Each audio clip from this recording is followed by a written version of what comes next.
சத்தியமா தெரியாதுங்க. அன்னைக்கு ஒரு நாள் என் லைஃப்ல இவ்ளோ தூரம் கஷ்டப்பட போறேன் அப்படிங்கிறது என்ன நடந்துச்சுன்னா, என்னோட நிச்சயத்துக்கு நலங்கு வச்சாங்க. அது சுத்தமா எனக்கு சேராம மூஞ்சி பூரா அலர்ஜி வந்து பிம்பிள் வந்து ஒரு மாரி ஆயிட்டேன். எல்லாரும் பயந்துட்டு போய் டாக்டர பாருன்னாங்க. வேண்டாம் என்னோட ப்ராடக்ட்ஸே போதும் நான் சரி பண்ணிக்கிறேன் அப்படின்னு சொல்லிட்டு நான் வந்து ஸ்டார்ட் பண்ணேன். நான் பண்ண தப்பு என்னன்னு சொல்லி பார்த்தீங்கன்னா, ரெகுலரா யூஸ் பண்ற அதே சேம் ஸ்கின் கேர் ப்ரொசீஜரே பண்ணது தான். அது ரிசல்ட் ரொம்ப லேட்டா கிடைச்சது. அதனால நான் படிச்சு பார்த்தது என்னன்னா, ப்ராப்பரான ஸ்கின் கேர் பண்ணா ரிசல்ட் சீக்கிரமே வந்து கிடைக்கும் அப்படிங்கிறது.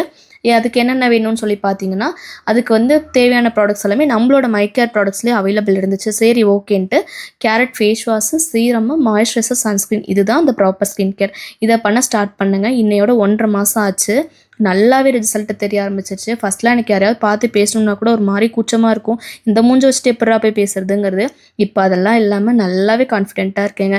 நீங்களும் இந்த மாரி ப்ராப்ளம்ல அவதிப்பட்டீங்கன்னா, நம்மளோட வெப்சைட்ல போயிட்டு உங்களோட ஆர்டர்ஸ பிளேஸ் பண்ணி லைவ் ரிசல்ட் பாருங்க.